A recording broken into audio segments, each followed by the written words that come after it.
is the new radio.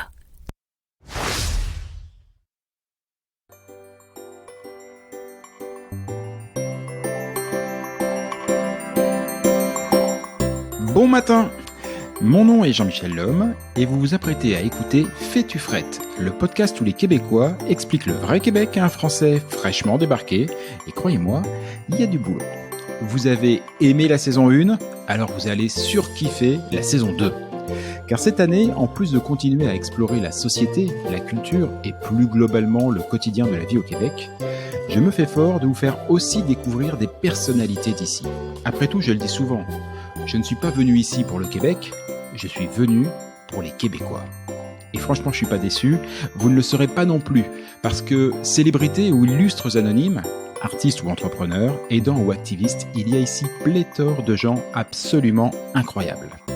Vous allez voir, elle va être franchement bien cette deuxième saison.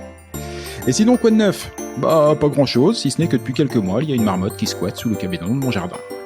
Fais-tu frette, saison 2, on ouvre les micros. Bonne émission.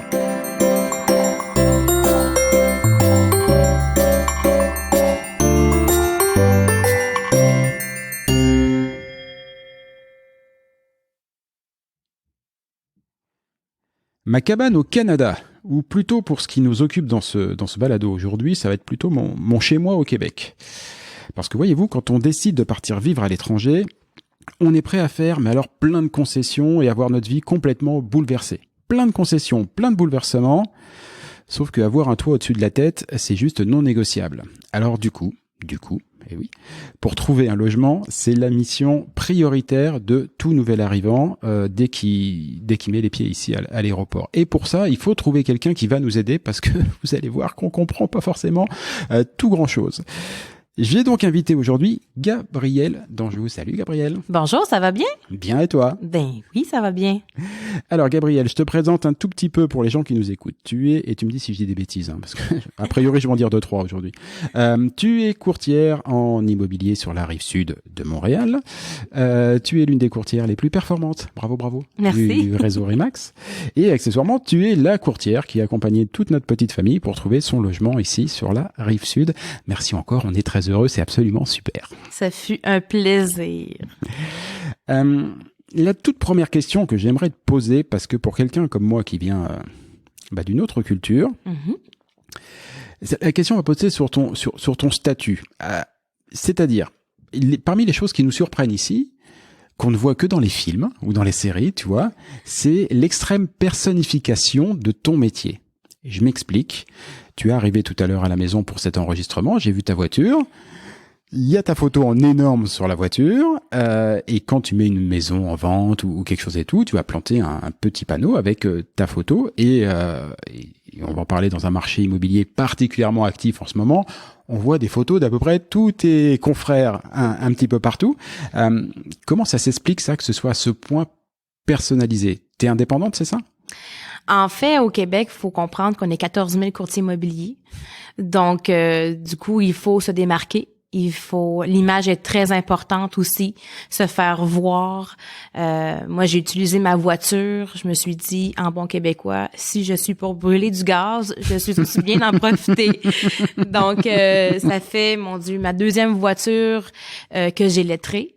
Ouais. Ensuite, la présence sur les réseaux sociaux, la pancarte, oui, en face d'une propriété. Je crois que c'est aussi comme ça en France. Oui, mais c'est comme ça en France, mais on ne va extrêmement rarement mettre en avant l'agent immobilier. C'est-à-dire qu'on va mettre, par exemple, si je fais un comparatif, ici on mettrait Remax et juste avec un numéro de téléphone de société.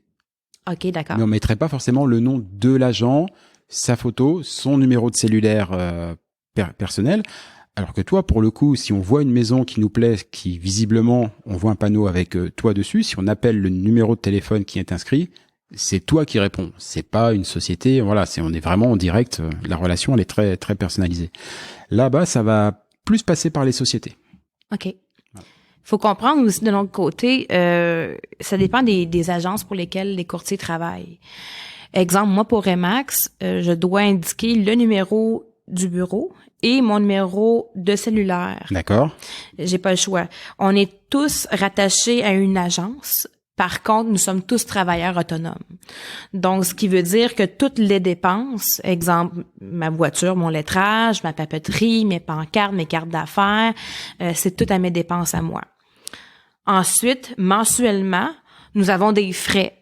Dans le fond, chaque agence a ses propres frais. Il y a des frais pour la bannière, pour Remax Québec, pour des logiciels, pour des services d'adjointe, etc. Donc, c'est ça. Chaque agence a ses propres frais, dépendamment de la notoriété de l'agence pour laquelle tu travailles. OK. Bon, et puis celle pour laquelle toi tu travailles est d'une notoriété assez... Elle a fait ses preuves, disons. Globalement, ça va plutôt bien pour elle. Maintenant qu'on en comprend un petit peu mieux sur ton statut et quelle est ta mission, est-ce que tu peux me donner juste les grosses tendances? C'est-à-dire que moi, je suis parti de Paris. Le marché immobilier était en pleine révolution. C'est-à-dire que les banlieues qui n'avaient pas forcément grosse cote, les banlieues autour de Paris, autour des grandes villes, qui n'avaient pas forcément grosse cote, venaient soudain de voir leur intérêt, mais alors monter en flèche, parce qu'avec le confinement, la seule perspective d'avoir un petit bout de jardin allumait absolument tout le monde. Qu'est-ce qu'il en est ici? Moi, j'ai l'impression que le marché il est pas mal dynamique aussi. Je vous dirais que ce que vous venez de décrire, c'est pas mal ce qui se passe au Québec. En fait, dû à la pandémie, les gens se sont rendus compte qu'il y avait besoin de plus d'espace pour la grande majorité. Pendant la pandémie, on le sait tout, on a tous resté à la maison. Puis les gens qui habitaient à Montréal, qui étaient confinés dans un 3,5, pas de cours, c'est sûr et certain que ces gens-là rêvent d'un grand jardin, d'un secteur résidentiel où est-ce que où est-ce qu'ils pourraient se réfugier si demain ils se retrouvent à nouveau confinés et comment ils puissent côtoyer un peu de nature. Donc, on a vécu l'exode de la métropole, si on veut, à Montréal, et ce qui a fait en sorte qu'il y a beaucoup d'acheteurs. Moi, je les vois, les promesses d'achat, et les gens, on voit les adresses de où qu'ils proviennent, et c'est des gens qui venaient de Ville-la-Salle. On avait aussi des gens qui venaient de la Rive-Nord de Montréal. Mm-hmm. Pourquoi? Parce que les maisons étaient rendues plus dispendieuses dans ces coins-là. Donc, faut pas oublier que le secteur dans lequel nous habitons, qui est la ceinture sud de Montréal, c'est l'endroit où est-ce que les maisons sont les moins dispendieuses. OK. Si on compare avec la rive nord de Montréal. Donc, beaucoup de gens ont décidé de venir investir sur la rive sud-ouest, où est-ce que j'habite présentement, car la même maison qui vaut 400 000 peut en valoir 700 000 à Laval, puis peut-être même 800-900 000 à Montréal. Ça fait une légère petite différence. Exactement. Et il y a aussi le télétravail, donc les gens peuvent se permettre de s'éloigner. Aussi le fait que des familles qui se sont regroupées, on a eu excuse-moi, je cherche mes mots là, mais dans les CHSLD, il y a eu bref, il y a eu beaucoup de trucs qui se sont passés qui ont fait en sorte que les gens vont accueillir leurs parents à la maison au lieu d'envoyer un parent en RPA ou en CHSLD. C'est pas toujours comme ça. Juste, je décode. CHSLD, si vous êtes en France et que vous écoutez ce balado, c'est l'équivalent des EHPAD. Oui, nous aussi, on a nos acronymes. J'ai vu qu'au Québec, on aimait beaucoup ça, les acronymes. Et puis, ils sont particulièrement longs. Mais voilà, CHSLD, c'est les centres hospitaliers pour les séjours de longue durée. Donc, l'équivalent des EHPAD. Et les RPA, c'est quelque chose d'un petit peu intermédiaire. C'est les résidences pour personnes âgées ou aînées, je crois que ça a changé récemment. Exactement. Voilà. Où là, on a encore une certaine, les personnes âgées qui vont une certaine autonomie, une certaine liberté, ne sont pas forcément trop contraints par des soins, mais ils ont quand même un environnement qui leur est un petit peu plus adapté. Et effectivement, en CHSLD ici, il y a eu 2-3 trucs un peu pas glamour, notamment le CHSLD. Mais disons qu'il y a un manque, puis au niveau du gouvernement, je sais qu'on est en train de se pencher sur la question. Le plus gros problème, c'est qu'il manque d'employés. Au Québec, il manque énormément d'employés, et ça, c'est dans tous les facteurs, dans tous les métiers, si on veut, du Québec, il manque d'employés, il manque de main-d'œuvre. Mais en santé, c'est quand même primordial. On a besoin d'avoir un réseau. Ouais. Et ce qui a trait de préposés aux bénéficiaires, infirmières, médecins, il y a une très grosse pénurie. Si vous voulez venir vivre au Québec, vous avez votre place. Ah, ça, c'est sûr, ça va être plus que le tapis rouge parce que là, on en parle tous les jours aux informations. Effectivement, tous ces métiers-là, mais ils sont en pénurie et non seulement ils sont en pénurie, il y a des places à prendre, mais ceux qui occupent les places aujourd'hui sont un peu au bout du bout, hein. C'est-à-dire qu'on leur a souvent imposé des heures supplémentaires obligatoires. Donc même si à la limite ça fait un peu plus d'argent à la fin du mois, youpi, mais dans quel état? Donc il y a beaucoup de gens qui quittent les services, qui quittent ces maisons-là. Et effectivement, je vois, pour en revenir au CHSLD, pas mal de gens aussi qui avaient de la famille en CHSLD ou qui envisageaient de mettre de la famille en CHSLD au bout d'un moment donné, qui commence un peu à se reposer la question de savoir est-ce que ça vaudrait pas mieux d'avoir une maison peut-être un petit peu plus grande, de faire 1 ou 2 aménagements, mais de garder ces anciens avec soi à la maison comme ça pouvait se faire un petit peu dans le temps, quoi. On a vu tellement d'histoires d'horreur que c'est certain, moi je me mets à leur place. Si ça avait été mes parents dans cette situation-là, ben j'aurais fait quelque chose. Tu peux pas rester les yeux fermés là-dessus, là. Ça c'est sûr. Ouais, donc du coup, tout ça change énormément les besoins. Tu nous as parlé du phénomène. J'ai pu connaître aussi en France où on va dire les centres urbains voient un espèce d'exode plutôt vers les périphéries pour essayer de retrouver un petit peu plus de mètres carrés, enfin de pieds carrés, ouais. Et de verdure un petit peu, notamment en prévision d'une éventuelle pandémie ou du besoin d'agrandir un petit peu la cellule familiale, mais alors, je sais que c'est pas ton secteur, mais sorti des réseaux très urbains comme Montréal ou comme Québec, le Québec, la province est quand même assez grand. Est-ce que la hausse immobilière qu'on observe, elle est à peu près partout sur toute la province ou c'est vraiment concentré sur les gros centres urbains? Ben, écoutez, oui, ça s'est répandu pas mal partout au Québec. Mais c'est certain que plus qu'on se rapproche de la métropole, plus que ça a été fort. D'accord. On a vécu un marché de surenchère, ce qui veut dire que plusieurs personnes faisaient des offres sur la même propriété. Ça, j'ai prévu de t'en parler parce que c'est un truc, ça m'a complètement halluciné ici. Faut pas oublier que les gens vivent dans le moment présent.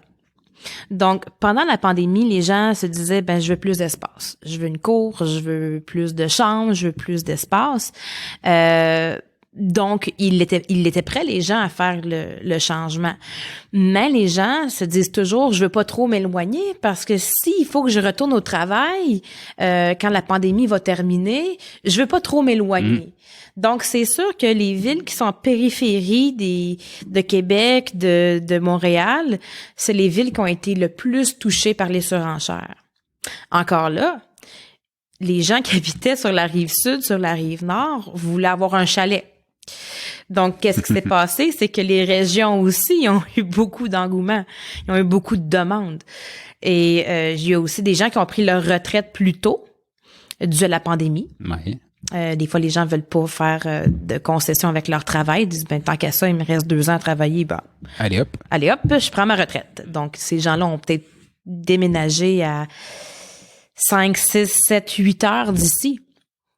Donc, ouais, forcément, ça crée du changement. Tu viens de parler d'un phénomène, donc je veux. Oui. On va l'aborder tout de suite. La surenchère.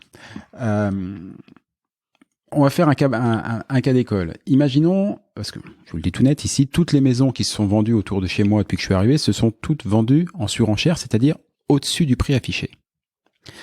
Alors, j'aimerais juste que tu nous expliques à peu près comment ça se passe actuellement. Imaginons, je veux vendre ma maison, je vends une maison à 200 000. Boum. Je contacte Gabriel arrive, me conseille sur le prix, j'imagine, sur tout ce que j'ai fait, tout, et on met la maison en vente à 200 000. Qu'est-ce qui se passe pour qu'elle soit vendue plus cher? En fait, il y a quand même une préparation à faire. Vous avez beau avoir le meilleur courtier immobilier pour vous représenter, mais il faut écouter ses conseils, très important.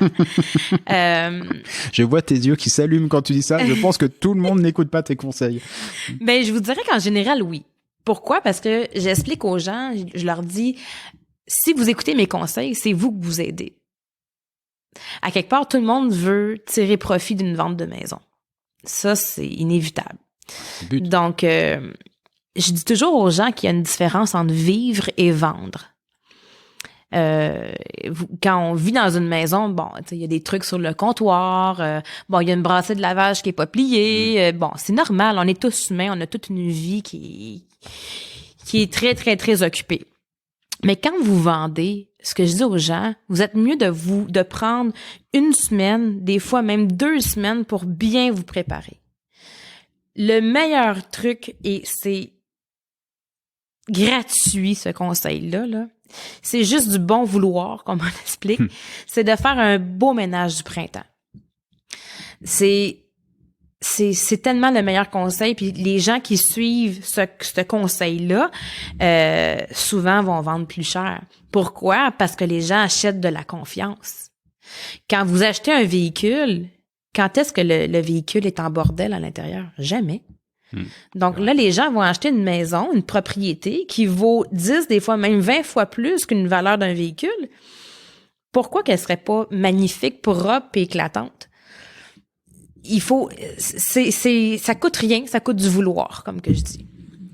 Bon, ok, on a suivi tes conseils, la maison est nickel, elle est rutilante, mais alors c'est quoi ça donc les surenchères? Ensuite, dans le marché actuel, il y a beaucoup d'acheteurs. On dit qu'il y a à peu près 10 acheteurs pour une propriété. Ça, c'est qu'est-ce qui se passe en ce moment.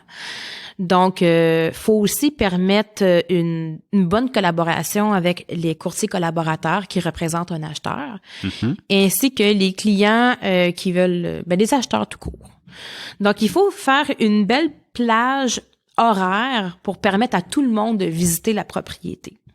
OK.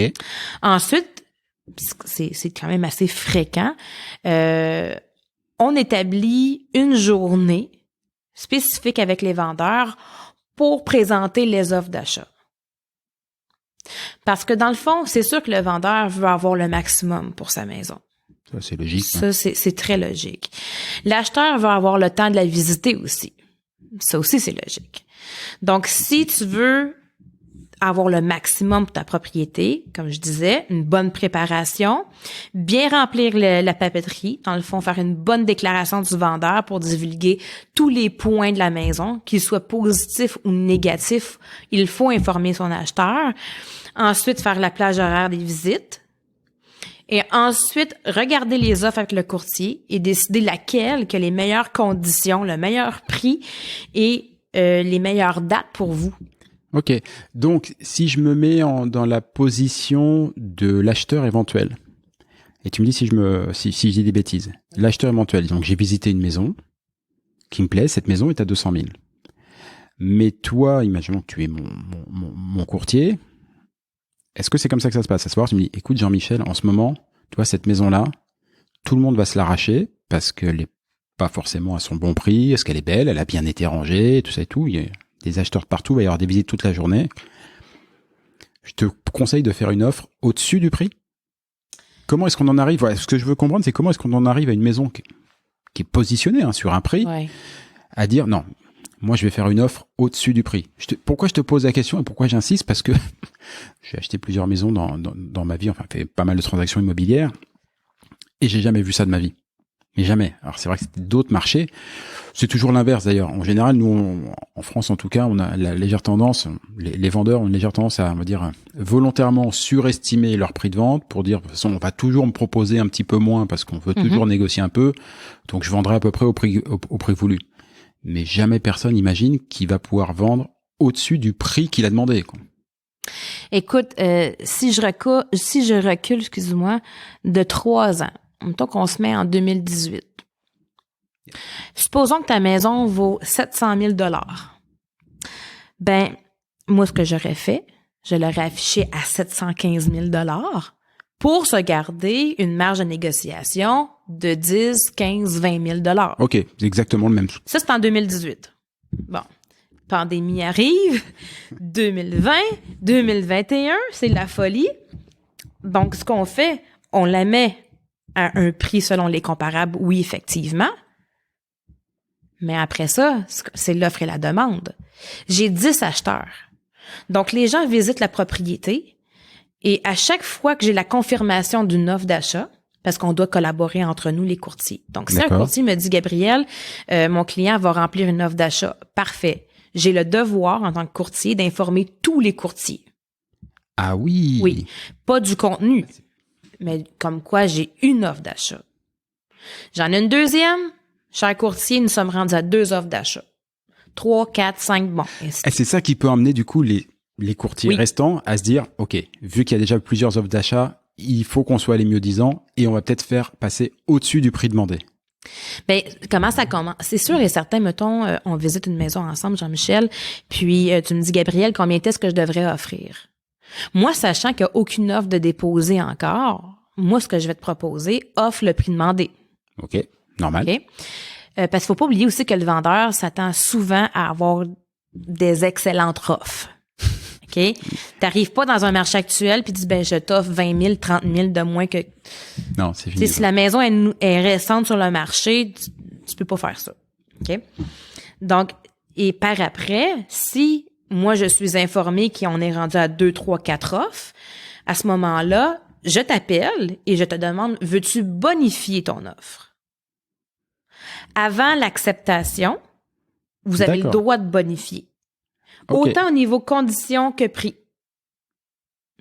Donc, tout le monde est sur le même piédestal. Ah, c'est vraiment la compétition, quoi. C'est une compétition aveugle, faut pas oublier.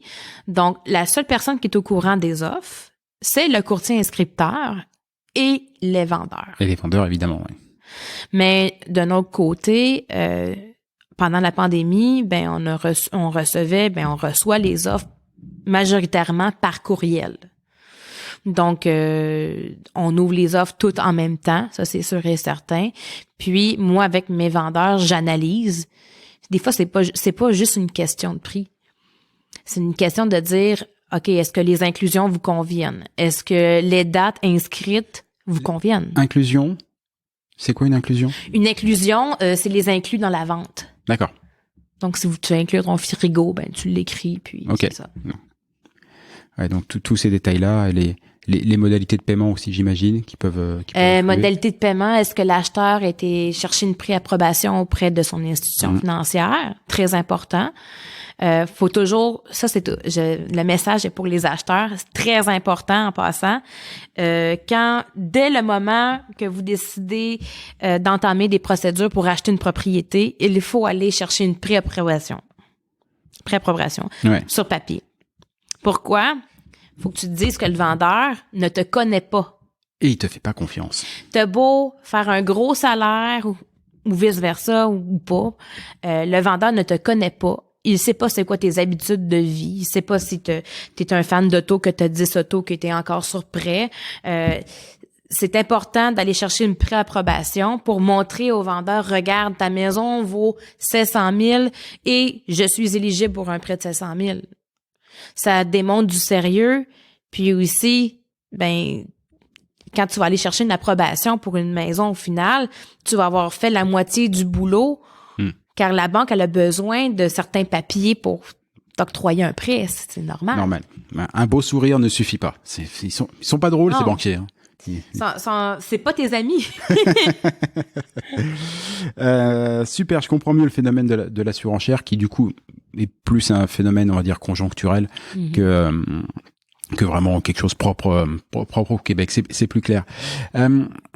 Pour continuer l'émission, j'aimerais bien que tu m'aides pour mieux comprendre le verbatim, les mots qui sont aussi utilisés parce que c'est pas les mêmes mots, il y a des choses c'est différent.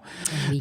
Par exemple, tu vois, chez moi, enfin dans mon ancien chez moi, parce que maintenant mon chez moi est ici au Québec, mais dans mon ancien chez moi, on loue des appartements, voilà. Ici, on loue des condos. Voilà. Donc, voilà, cherchez pas un appartement, ça se trouve pas. On trouve ici des condos. Et quand on cherche des condos, vous comptez ici, pas comme chez nous non plus. Ici, c'est que des demi. Des condos 3,5, 2,5, 1,5. Alors moi, j'ai toujours pas compris ce qu'était la demi-pièce. Mais La salle de bain. La salle de bain, c'est une demi-pièce. Voilà. Oui, je sais pas pourquoi, mais non, mais le pire, c'est que c'est une très bonne question. Puis non, je sais pas pourquoi demi, mais pourquoi on dit demi? Pourquoi on dit pas 2 chambres, salon, cuisine, salle de bain? Voilà. Voilà, moi, c'est vrai que les premières fois quand je regardais les annonces, hein, quand on était ensemble, je comprenais pas les répartitions des pièces. Et c'est pareil ici. Tu me dis si je me trompe encore. Quand on dit un 3,5, on est bien sur un 3 pièces plus salle de bain, mais toutes les pièces sont comptées. Oui. En France, par exemple, on va pas compter la cuisine. Ah, pour vrai? Je savais pas. Eh oui, si on te dit un 2 pièces, par exemple, ça ne compte pas la salle de bain, ça ne compte pas ça ne compte pas la cuisine. On va considérer que des pièces dites à vivre. Donc ça va être chambre, salon. Ça peut éventuellement être un salon, salle à manger, qu'on compte comme 2 pièces. 2 chambres, si directement t'as juste un couloir ou quelque chose, mais la cuisine n'est pas affichée. En gros, on part du principe que ça va de soi. OK. T'as forcément une cuisine. Donc en gros, on l'enlève du scope et on parle que du reste. Donc c'est pour ça que le français, je sais pas trop comment c'est en Belgique et en Suisse pour les autres francophones qui viendraient ici. Mais quand on regarde les annonces au départ, faut venir faire attention à ce que on voit un 3,5 par exemple, et on va se dire oh là, c'est trop grand pour ce dont j'ai besoin. Et en fait non, c'est pas trop grand parce que un 3,5 c'est grosso modo un salon, une cuisine et une chambre. Voilà, donc il faut. Je vais faire une parenthèse là. Vas-y. C'est sûr que pour un Européen, tout est trop gros ici. Tu sais, quand on dit think big, oui. tout est gros ici. Les voitures sont plus grosses, les maisons sont plus grandes. Les voitures sont pas plus grosses. Les voitures sont énormes. Okay. C'est des paquebots. On aime l'espace, écoute, puis moi je trouve ça fascinant quand je vais en Europe. Dans le fond, je me rends compte qu'on est tellement matérialiste en Amérique, mais c'est la publicité, c'est comme ça qu'on a été élevé. Quand je vais en Europe, je me dis mon Dieu, c'est vrai que c'est pas nécessaire d'avoir trop grand, c'est pas là que tu vas aller rechercher, je sais pas. Oui, mais c'est aussi très adapté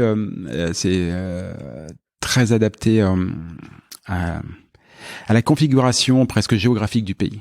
Par exemple, ma fille, chers auditeurs, vous allez tout connaître de ma vie personnelle. Ma fille est retournée en France il y a pas très longtemps avec son ami québécois qui ne connaissait pas Paris et la France et tout, et lui, naturellement, il aurait voulu louer pour se déplacer une grosse voiture comme on a ici. Hein. Il a un pick-up et il a très très vite compris que ça allait juste pas être possible. Outre le fait qu'il y en a pas énormément, c'est surtout que je défie quiconque de circuler dans Paris avec un pick-up. Les rues parisiennes, par exemple. Pour la plupart, je parle pas du périphérique, mais elles ont été conçues pour des charrettes tirées par des chevaux. Elles n'ont pas été conçues pour des énormes voitures comme ça, parce que c'est un vieux pays. Voilà, il y a des routes très tortueuses qui tournent dans tous les sens. Ici, on voit bien, comme aux États-Unis, qu'on est sur un pays beaucoup plus jeune et aussi beaucoup plus vaste. Donc, l'espace n'est pas un problème. D'ailleurs, moi, je le vois ici, par exemple, il y a souvent des demi-sous-sols, effectivement, mais après, il y a un étage. C'est assez rare de trouver des maisons à multiples étages. La dernière maison où j'étais sur Paris, elle était répartie sur 3 étages parce que grosso modo, le mètre carré au sol est tellement hors de prix que dès que t'en as réussi à en choper 10, tu montes plein d'étages dessus pour essayer d'avoir à peu près le nombre de pièces qu'il te faut parce qu'on est très très contraint. Ici, on voit bien que l'espace est pas un souci. On le voit aussi sur les routes. Les routes sont super larges, il y a des autoroutes de partout. Au minimum, il y a 4 voies. Enfin, puis sur chacune des voies, on pourrait presque passer à 2. Enfin, à 2 voitures européennes, hein, j'entends, parce que pas des voitures d'ici. Mais c'est vrai que le contraste est très surprenant. Je discute beaucoup avec des Québécois, comme toi, qui me disent quand ils arrivent à Paris, mais c'est quoi vos toute petite voiture avec votre petite tasse à café voilà. Et ici, c'est sûr que la tasse à café, elle fait un demi-litre et la voiture, elle est absolument gigantesque, quoi. Et d'ailleurs, on trouve beaucoup de voitures ici, même de marques européennes, qui ne sont pas vendues en Europe. Ah oui. Ouais, par exemple, BMW fait ici si je dis pas de bêtises, le X7. Oui. Voilà. Le X7, à ma connaissance, n'est pas vendu en Europe. Ça s'arrête au X5. Ben, les Ils ont pas construit les routes aussi, encore. Oui. Ça, c'est parfait, là. Donc ça, c'est plutôt bien. Mais c'est vrai que tout est grand ici, hein. Tout est grand. Après, il y a des petits particularismes que je connaissais pas non plus. Et on retrouve beaucoup ici de salles familiales dans les maisons. Oui. Quand on est dans les maisons. C'est un salon de sous-sol. Voilà. C'est tout. Mais du coup, on se retrouve avec des maisons qui sont pas forcément toutes, on va dire, gigantesques, mais dans lesquelles il y a 2 salons à 2 étages différents. Mm-hmm. C'est étonnant. Pour moi, c'est étonnant. Ben, écoutez, c'est sûr et certain qu'ici, attends une minute. C'est sûr, plus que tu as de l'espace, plus tu accumules des choses. Donc, oui, ça arrive des fois que tu as même 2 salons sur le même étage. Il y a des gens, qu'est-ce qu'ils vont faire? C'est qu'ils vont faire un milieu salle de jeu pour les enfants, puis un milieu salon pour la famille, en fait, là, si on veut, là. Mais on aime beaucoup l'espace. Donc, en résumé, non, c'est... Mais c'est souvent dans les maisons que j'ai pu voir, et j'ai eu l'impression, donc dans les maisons, hein, souvent il y a ces 2 pièces-là, il y a le salon principal qui est proche de l'entrée, et sur le demi-sous-sol, parce que les maisons sont à demi enterrées, on retrouve souvent des chambres au demi-sous-sol et tout, il y a souvent cette salle familiale. Et le constat, c'est que j'avais l'impression que c'était vraiment la salle à vivre.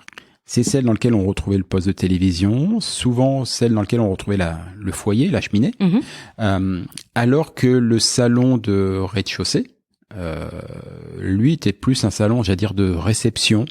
On trouvait simplement des canapés, une table basse et de quoi recevoir et discuter avec des amis, mais souvent je trouvais pas de télévision, souvent je trouvais pas de foyer ou de choses comme ça, plus quelque chose de l'ordre d'apparat, et c'est très étonnant parce que dans ma conception à moi, qui est forcément très européenne, c'est exactement l'inverse. Et pour ne rien te cacher, ici à la maison, que tu connais bien, parce que c'est grâce à toi qu'on l'a trouvée, on a une salle familiale, on n'arrive toujours pas à l'utiliser. C'est-à-dire qu'on n'a pas le réflexe de se dire, si on allait au demi-sous-sol pour se mettre dans la salle familiale. On a mis une télé dans le salon, là, qui est juste à côté de la cuisine, et puis... En fait, ça dépend toujours de la grandeur de la famille aussi. Tu sais, si vous êtes 3 à vivre ici, vous allez majoritairement vivre au rez-de-chaussée. Ça, c'est quasiment la plupart des gens. Quand vous avez une grande famille, puis il y a beaucoup de familles migrantes, dans le fond, qui se jumellent plusieurs familles ensemble. Donc, ce qui fait que des fois, ils sont même 2 par chambre à coucher. Puis les gens vivent en harmonie. C'est comme ça qu'ils ont été élevés, c'est comme ça qu'ils vivent. Donc, la maison est utilisée à son plein potentiel. Mais c'est sûr que si vous êtes 3 personnes, ben vous allez sûrement vivre au rez-de-chaussée. Oui, c'est une idée d'aller se faire un feu au sous-sol, une journée d'hiver, changer d'ambiance, ça peut être une bonne idée. Donc... Oui, parce que ici en hiver, je ne sais pas si vous le savez, chers auditeurs, mais il fait légèrement froid. Donc faire du feu, ça peut être pas mal. Mais faut trouver les plaisirs à l'hiver. Moi, j'étais une personne qui aimait pas l'hiver, puis non, j'aimais pas. Ben, tu sais, c'est sûr, tempête de neige, oui, ça peut être plaisant, mais rendu à mon âge, si je veux pas, je me suis trouvé une passion, faire du ski. Je me suis toute rééquipée en ski cette année. Ski de fond ou ski alpin? Alpin. Bien. Donc, faut s'organiser pour aimer l'hiver.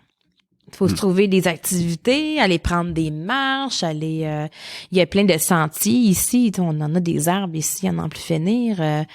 Il y a des centres, comme nous, exemple, à Châteauguay, il y a le centre Fernand-Séguin. On peut faire l'observation des oiseaux. Il y a une piste pour faire du ski de fond.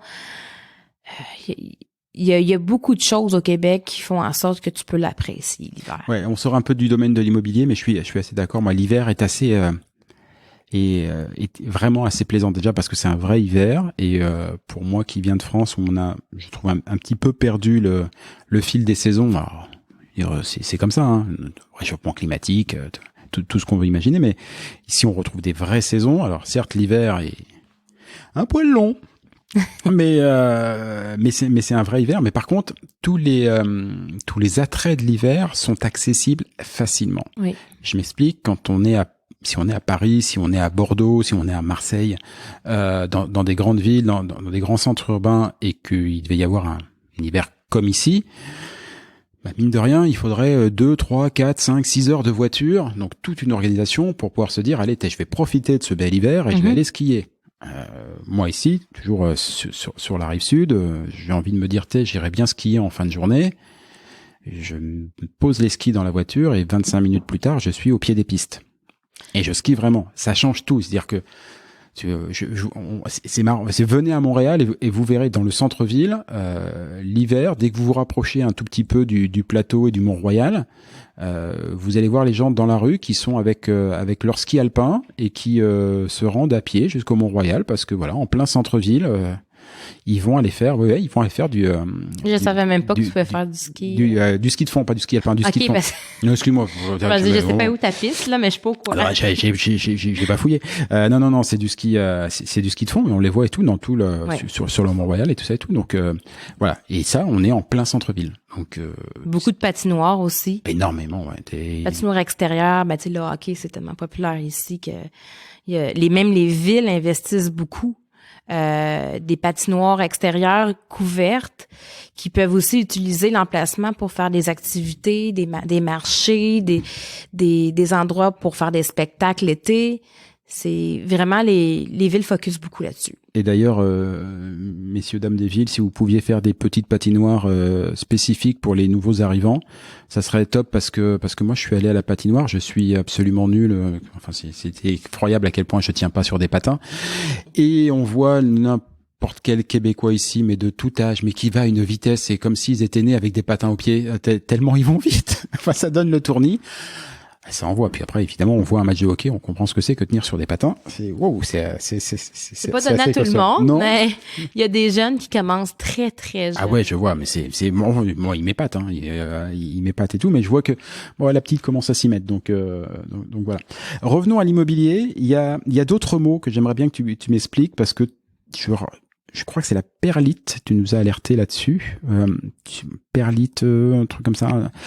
Dans les soubassements de la maison qu'il fallait faire attention. Tu as la pyrite. Pyrite. Ouais, perlite, ça va. Tu me regardes bizarre depuis tout à l'heure en me disant qu'est-ce qu'il dit celui-là. J'ai dit perlite, c'est pyrite. Oh.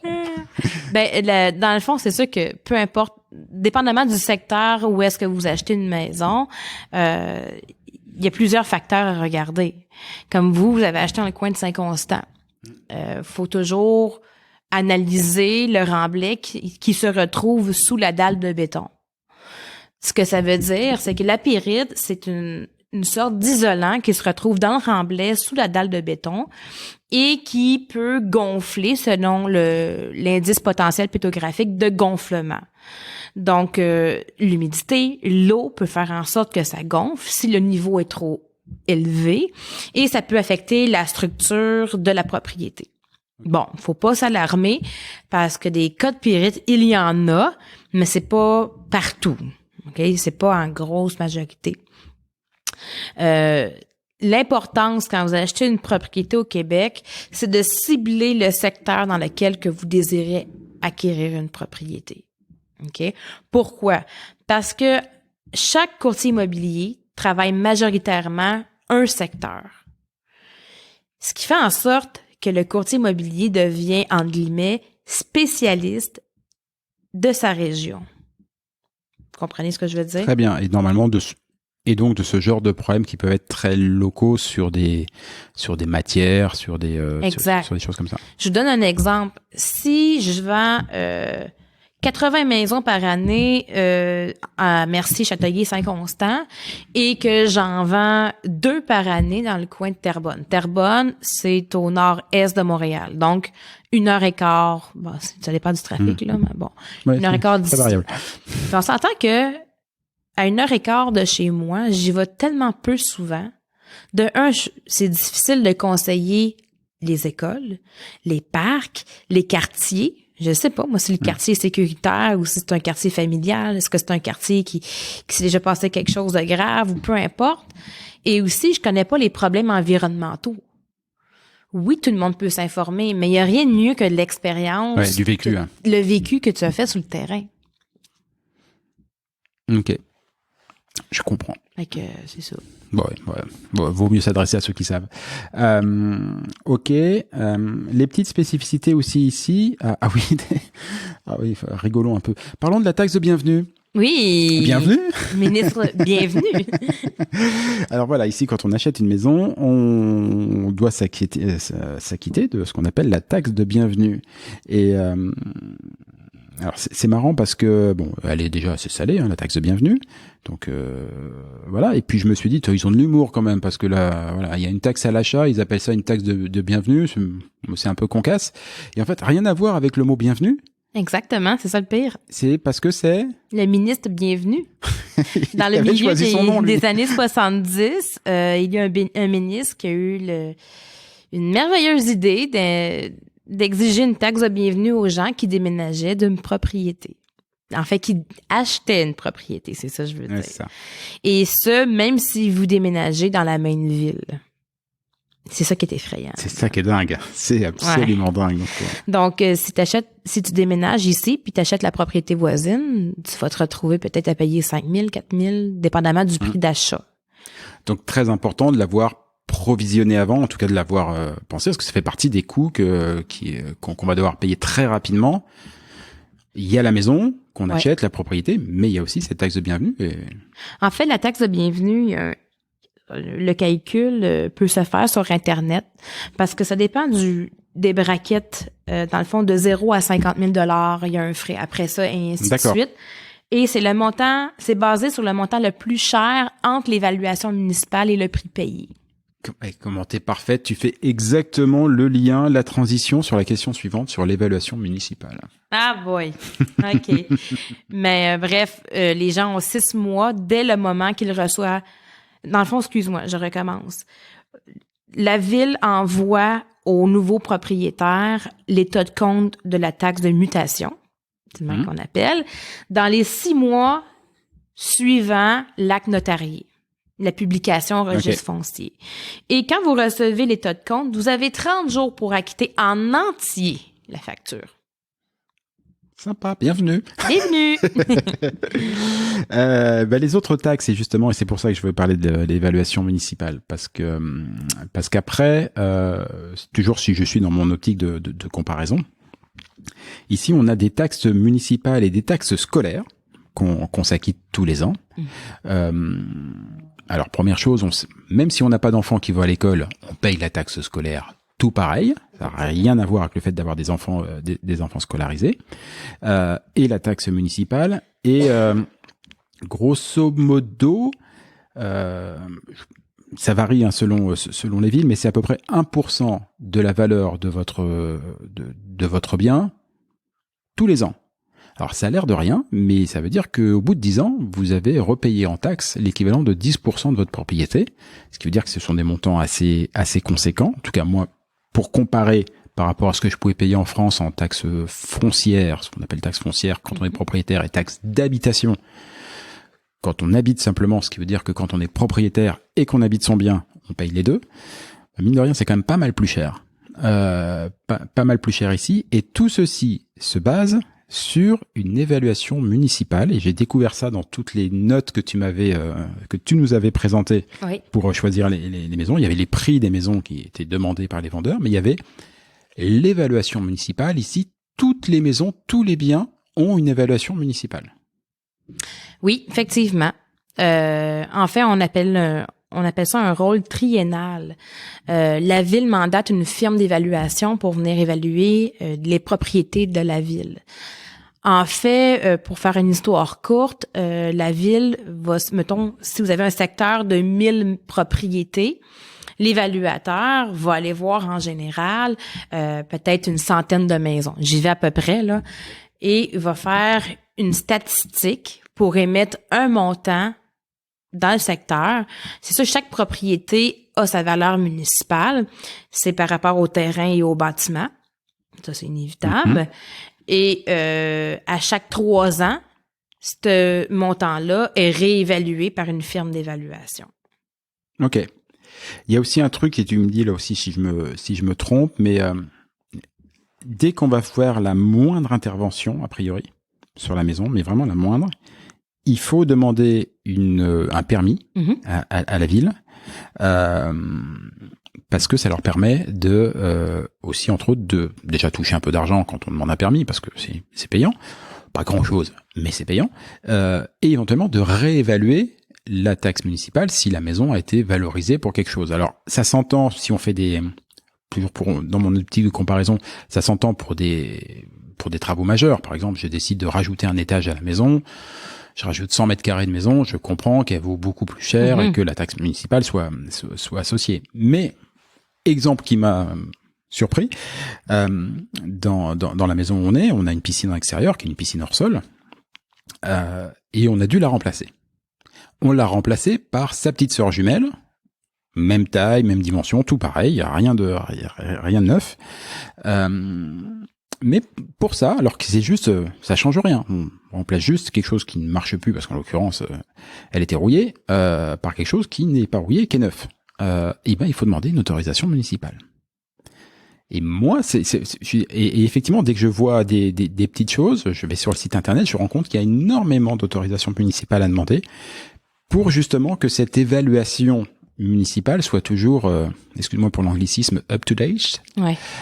Mais vraiment, voilà, vraiment à jour.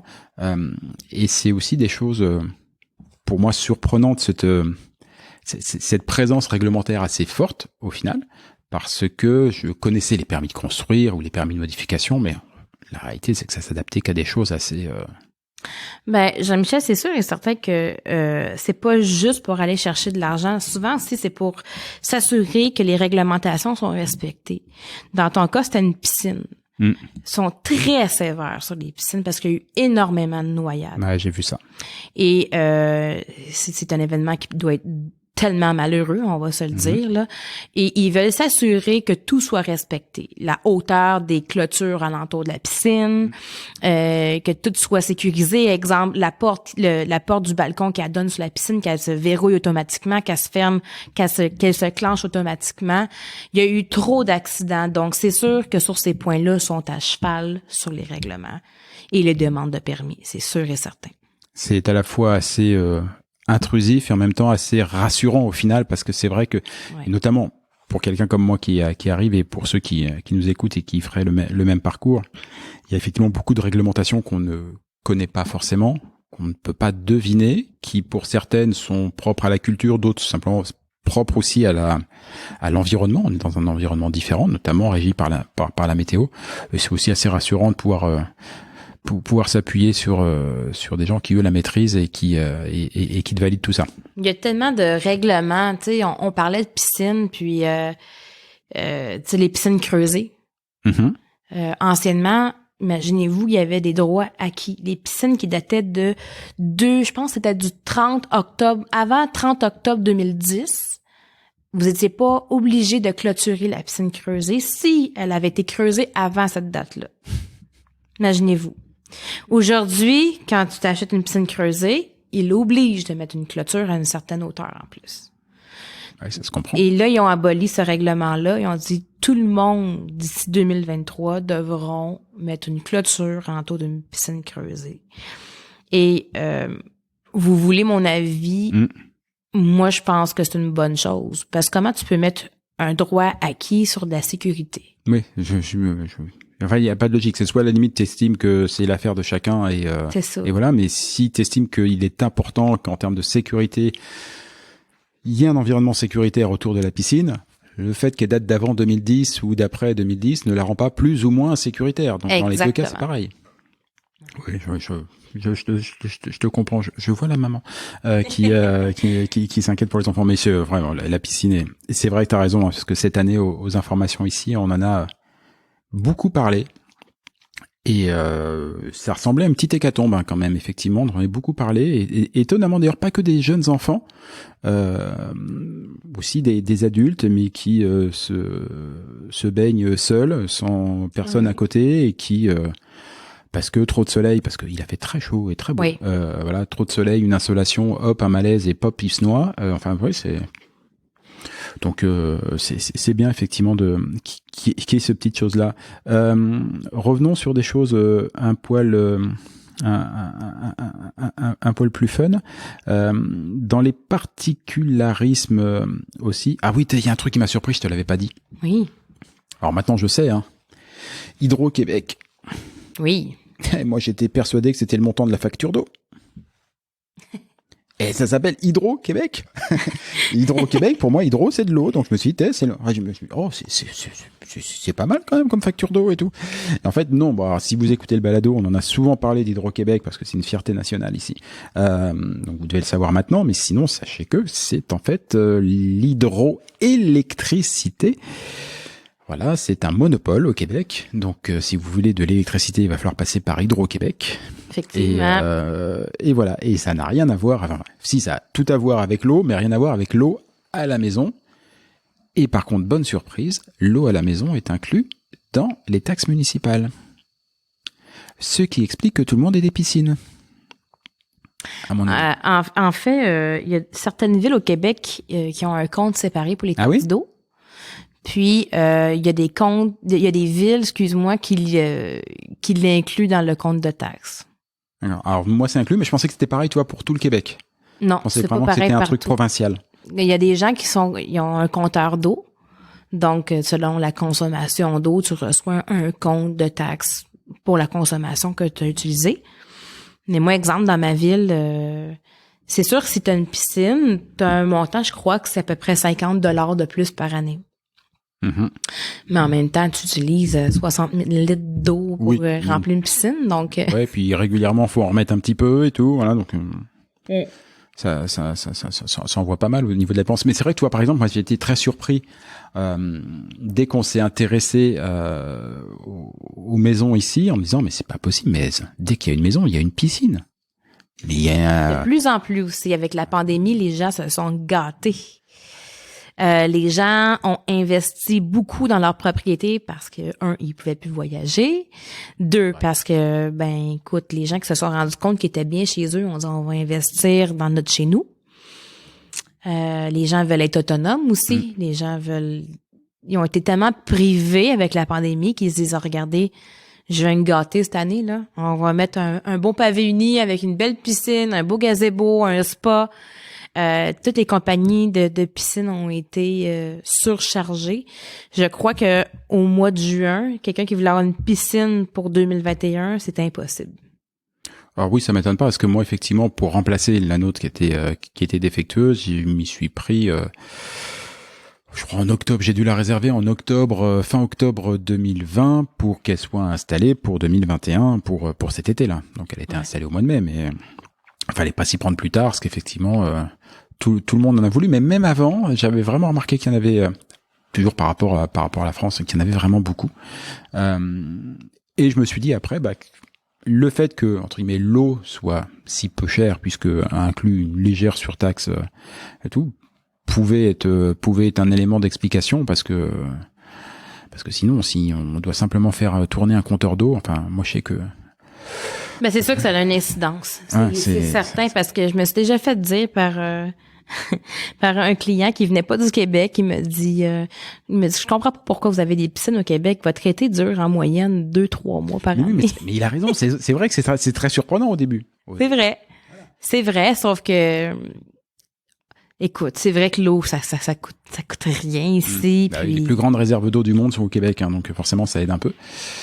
Voilà, c'est aussi pour ça qu'Hydro-Québec est si performant puisque ça permet de faire de l'électricité à base de barrages hydroélectriques. Mais ça, c'est un avantage parce que c'est énorme. L'électricité, ça coûte pas cher ici. Là. Et oui, ça coûte vraiment pas cher et c'est de l'électricité. Alors verte, pas ouvrir le débat sur ce qui est vert et ce qui est pas vert, mais en tout cas sur c'est l'un des deux seules manières de faire de l'électricité pilotable et sans CO2. C'est l'hydroélectricité et là pour le coup il y en a à revendre au Québec, donc c'est particulièrement pas cher. C'est appréciable parce que je vous assure que les radiateurs faut les faire tourner un petit peu l'hiver quand même, donc effectivement c'est vrai. Ça envoie plutôt pas mal. Dernier élément qui m'a surpris, alors depuis je comprends parfaitement pourquoi dans les maisons au Québec, à de très rares exceptions près, il n'y a pas de volet. Je vois qu'il marche. Je pense que je suis pas le premier de le faire remarquer. Pour nous, c'est un produit de luxe. On appelle ça des persiennes. Et c'est décoratif. Et ou sinon, c'est qu'en guise de star, ça coûte cher, des persiennes très chères. Moi, j'avais fait un estimé pour ma propre maison, puis écoute, j'ai abandonné le projet. On parle bien de volets extérieurs, hein, qui voilà. Nous, c'est intérieur. Ah oui, mais elle est là la différence. Extérieur, non, on n'a pas ça ici. Moi, quand je dis volets, je parle vraiment de volets extérieurs, c'est-à-dire que toutes les maisons, tous les appartements ont des volets extérieurs. Parfois, notamment quand c'est des volets électriques ou des choses comme ça et tout, on n'est pas obligé d'ouvrir la fenêtre pour les fermer. On peut le faire de l'intérieur via une manivelle ou un bouton électrique, mais le plus souvent, dans les maisons dites traditionnelles, il faut ouvrir la fenêtre, pencher sa petite tête dehors et fermer les volets pour faire le noir complet dans la maison. Donc quand on arrive ici, on voit les maisons qui sont vraiment plutôt jolies, hein, on va dire, il y a des belles devantures, enfin voilà, c'est plutôt sympa, mais on remarque tout de suite qu'il n'y a pas du tout de volet, et je vous assure que quand vous serez sorti 2 fois pour sortir les poubelles en plein hiver et qu'il fait moins 17, vous comprendrez pourquoi il n'y a pas de volet, parce que faire le tour de la maison tous les soirs pour fermer les volets, ça va juste pas être possible, quoi.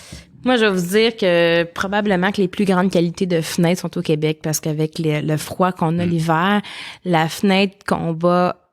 Écoute, c'est incroyable ce que la fenêtre peut faire. Quand tu y penses, des fois, il fait moins 30 dehors, puis il fait 25 degrés Celsius, pas 25, excuse-moi, c'est un peu chaud, là, 21 degrés Celsius à l'intérieur.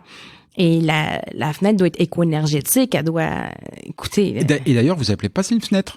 Ça m'a surpris aussi, parce que quand on a pris la maison, tu m'as dit qu'il y avait un thermo à changer.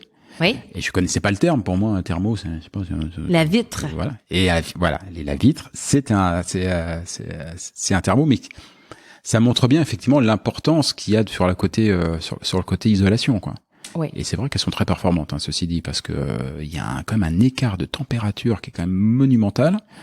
Et je parle même pas des écarts simplement dans la journée. Déjà, là, c'est intérieur-extérieur, mais si en plus on prend des variations dans la journée. C'est quand même assez impressionnant. Donc, il faut des matériaux qui résistent. Hein. C'est pour ça que l'isolation aussi est très importante dans les maisons.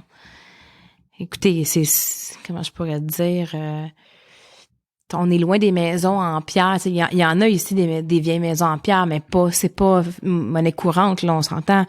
Mais oui, c'est vrai que les maisons ici sont principalement ossature en bois. Oui, ossature en bois, et aussi il y a un code du bâtiment qui vient réglementer aussi le niveau d'isolation que vous avez sur les murs de la fondation, dans le grenier, sous la dalle de béton même maintenant. Je parle pour les nouvelles maisons, là. Si vous voulez vous construire une nouvelle propriété, une maison neuve, c'est sûr qu'il faut aller selon les normes d'aujourd'hui.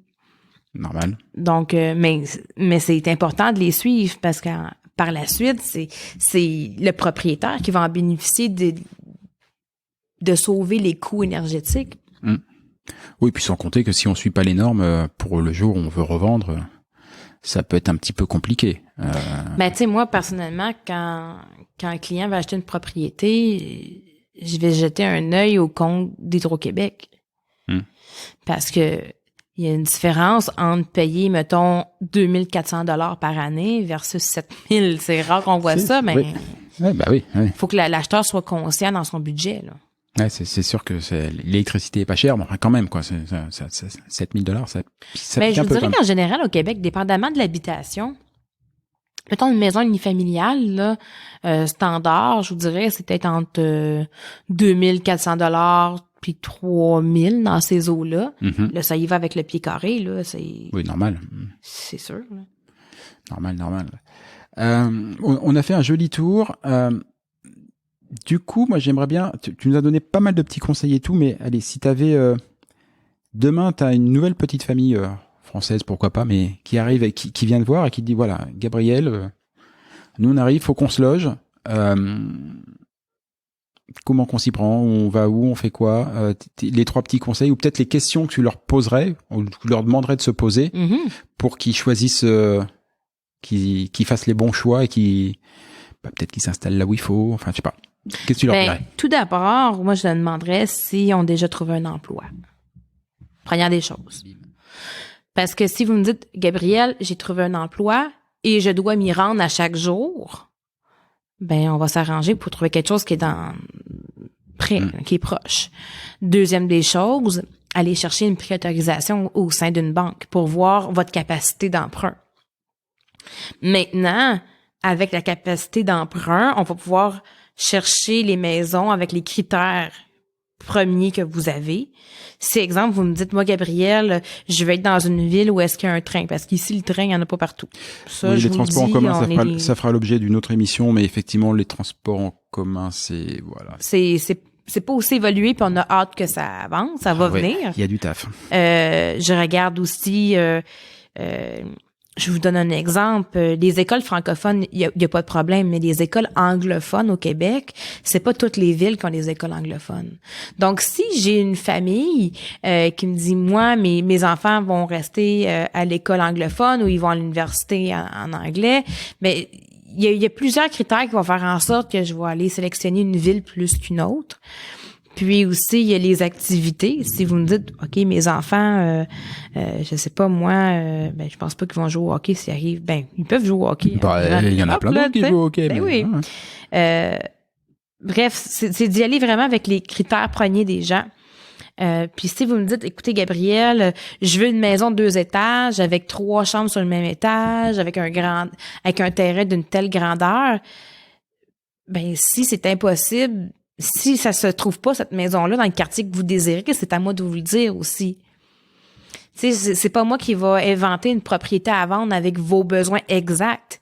Faut que je la trouve, mais il faut que ça soit réaliste aussi. Oui, ben, c'est sûr. C'est évident.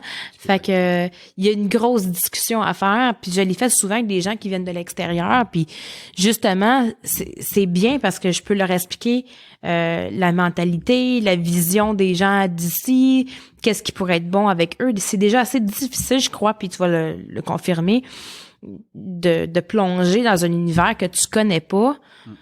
Donc tu sais, je pense que c'est bien de faire confiance à quelqu'un puis de dire, ben garde, moi je le connais ce secteur-là puis je sais que tu vas être bien avec ta famille. Je pense que tu cherches une sécurité quand déjà que tu changes ton élément, c'est important de faire confiance à quelqu'un. Du coup, ce que je vais faire, c'est que en commentaire de ce balado et sur le site internet, je vais mettre tes coordonnées à toi. C'est gentil. Voilà. Comme ça, si les gens veulent s'installer sur Châteauguay, Saint-Constant, Mercier. Ville-Mercier, ma ville natale. Voilà. Dans tout ce coin-là, s'il y a quelqu'un que vous devez appeler, c'est Gabrielle. Donc vous aurez ses coordonnées. Et surtout, voilà, vous voyez, elle commencera par vous poser des questions pour que vous puissiez bien identifier votre projet et que vous ayez, comme nous, voilà, parce que je vais faire un peu sa publicité, mais comme nous, la chance d'être bien installé dans une maison qui vous correspond et dans un quartier qui vous va bien, dans lequel vous vous sentirez bien, puisque quitte à tout remettre en cause en partant à l'aventure à l'autre côté du monde, autant que vous vous sentiez bien dans votre petit chez vous. Gabrielle, je te remercie énormément d'être venue à ce micro. Ça me fait vraiment plaisir de t'avoir revu. Je suis contente de voir que tu es heureux dans ta maison avec ta famille. Ouais, puis t'as vu, puis ça fait un super studio. On te l'avait pas mis au départ dans le cahier des charges en disant il nous faut un studio d'enregistrement, mais finalement, tu vois, le salon fait office de... On s'adapte à tout. Je mets toutes tes coordonnées sur le site et puis voilà, si vous avez des questions à lui poser, contactez-la directement et puis nous, on se revoit bientôt. Avec plaisir. À bientôt. Ciao, ciao. Bye. Et voilà, Fais-tu frette, c'est fini pour aujourd'hui. Si vous êtes arrivé jusque-là, bravo, vous avez vraiment toute mon admiration. Mais bon, c'est probablement parce que cela vous a plu au moins un petit peu. Ou que vous êtes alors complètement maso. Par défaut, j'opte quand même pour la première hypothèse. On va dire que c'est mon côté optimiste. Alors s'il vous plaît, rendez-moi service. Partagez ce podcast, parlez-en à vos amis, abonnez-vous et surtout, donnez-lui une note. Alors juste pour info, même si ce programme reste évidemment très perfectible, inutile de mettre un 3 ou un 4 sur 5. Au royaume d'Apple et consorts, il n'y a que le 5 sur 5 qui compte. Eh oui, c'est le jeu ma pauvre Lucette. Alors je compte sur vous. Pour le reste, vous trouverez tous les liens, les références vers les livres, les spectacles, les programmes et que sais-je dont on a pu parler au cours de cette émission et même ceux dont on n'a pas parlé mais qui me semblent intéressants. Tout ça, vous le trouverez dans le descriptif, dans les commentaires de ce podcast ou bien alors sur notre site internet faitufrette.com. Sur ce même site, vous avez d'ores et déjà la possibilité de vous inscrire à l'indispensable newsletter hebdomadaire que nous vous préparons et qui sera lancé très prochainement. Et j'y annoncerai les prochaines émissions et partagerai avec vous des articles, des infos, des bons plans qui pourraient bien nourrir votre curiosité à propos du Québec. Enfin justement, puisque vous êtes curieux, je suis sûr que vous avez des questions, des suggestions, que vous aimeriez qu'on traite tel ou tel sujet. Eh ben, je ne demande qu'à vous lire. Envoyez-moi un courriel Oui, j'ai bien dit courriel. Envoyez-moi un courriel à l'adresse suivante. Fais-tu-frette, en un seul mot, tout attaché, sans espace, sans tiret ou quoi que ce soit. Donc, fais-tu-frette, à commercial. Ah oui, j'ai oublié aussi. Ici, on ne dit pas at ou arrobase, on dit à commercial. gmail.com. J'avoue que c'était pas très clair tout ça. On récapépète depuis le début, vous allez voir, c'est très simple. Fais-tu-frette, F-A-I-S-T-U-F-R-E-2-T-E, à commercial, gmail.com. Pas compliqué. Vous vous souvenez qu'au tout début de cette émission, je vous ai dit qu'au Québec, on ne disait pas bonjour, mais bon matin. Et pour cause, car ici, pour se dire au revoir, on se souhaite de passer un bonjour. Alors bonjour à tous et à tantôt.